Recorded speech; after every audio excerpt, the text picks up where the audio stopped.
نحمدہ ونصلی علی رسولہ الکریم اما بعد فاعوذ باللہ من الشیطان الرجیم بسم اللہ الرحمن الرحیم السلام علیکم۔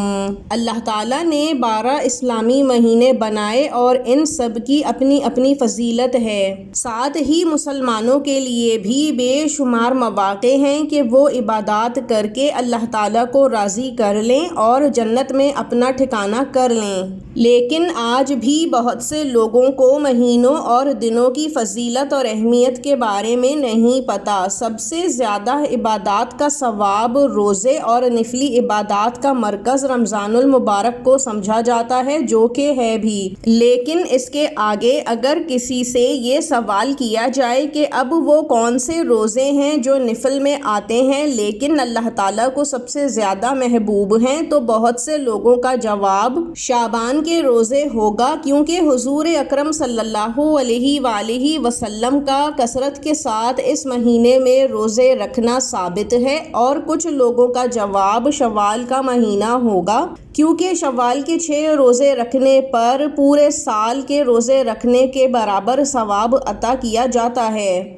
اور وہیں کچھ لوگ کہیں گے محرم الحرام کے روزے۔ بے شک ان دنوں اور مہینوں میں بھی عبادات، نوافل اور روزے رکھنے کی اپنی اہمیت ہے، لیکن اصل میں اس سوال کا جواب ہے ذی الحج کے شروع کے 10 دن میں رکھے جانے والے روزے اور کی جانے والی عبادتیں۔ سامعین گرامی، یہاں ہم آپ کو یہ بھی واضح کرتے چلیں کہ رمضان المبارک کے مہینے میں مسلمانوں کے ارد گرد ہی ایسا ماحول بن جاتا ہے کہ روزے رکھنا، تراویح پڑھنا، نفلی عبادات کرنا آسان لگنے لگتا ہے، لیکن ذی الحج، شعبان، محرم کے مہینوں میں نفلی روزے رکھنے کے لیے انسان خود ہی کوشش کرتا ہے اور اپنے ماحول کے برخلاف جا کر روزے رکھتا ہے، صرف اللہ تعالیٰ کی رضا کے لیے، اپنے گناہوں سے بخشش کروانے کے لیے اور ثواب حاصل کرنے کے لیے۔ اب یہاں پر ایسے لوگوں کے لیے جو نفلی عبادات میں اس قدر کوشش کرتے ہیں، اللہ تعالیٰ قرآن میں سورہ فجر میں فرماتا ہے، قسم ہے فجر کی اور 10 راتوں کی۔ یہاں پر کثیر علماء کی تعداد 10 راتوں سے ذی الحج کی 10 راتوں کو شمار کرتے ہیں، ان کی اہمیت کی وجہ سے۔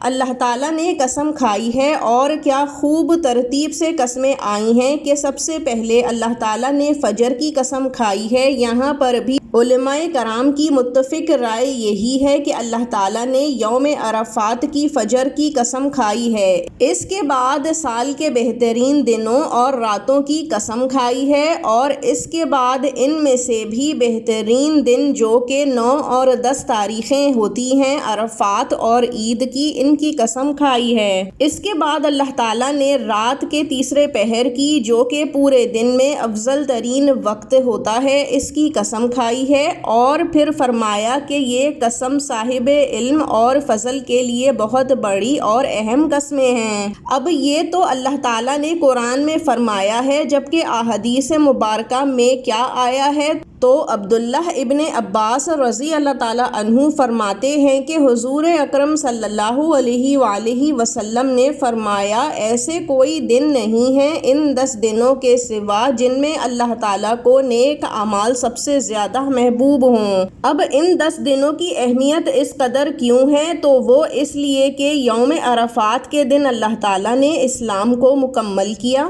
اور ان 10 دنوں میں اسلام کے تمام ارکان بھی جمع ہو جاتے ہیں، جس میں توحید، نماز، روزہ، حج اور ساتھ ہی زکوٰۃ بھی اس مہینے میں دی جا سکتی ہے۔ اسی لیے ذی الحج کے شروع کے 10 دنوں میں روزے رکھیے، تکبیر پڑھیے اور نوافل کا بھی اہتمام ضرور کیجیے۔ ذی الحج صرف قربانی ہی تک محدود نہیں ہے، بلکہ اگر آپ کو اپنے اعمال اور زندگی میں 4 چاند لگانے ہیں تو ذی الحج کے شروع کے 10 دن اس کے لیے بہترین ہیں۔ اب ان 10 دنوں میں عبادات کر کے کیا حاصل ہوتا ہے؟ تو وہ انعامات یہ ہیں۔ سب سے پہلے تو اللہ تعالیٰ اس شخص کی زندگی میں اضافہ اضافہ فرمائے گا، صحت اور تندرستی کا معاملہ عطا فرمائے گا۔ دوسرا، اس کے رزق میں خوب برکت عطا فرمائے گا، مال میں فراوانی بھی پیدا فرمائے گا۔ تیسرا، اللہ تعالیٰ اس شخص اور اس کے اہل و عیال کی حفاظت فرمائے گا، نہ صرف انسانی اور دنیاوی شر بلاؤں اور تکالیف سے بلکہ شیطان جادو ٹونے کے شر سے بھی محفوظ فرمائے گا۔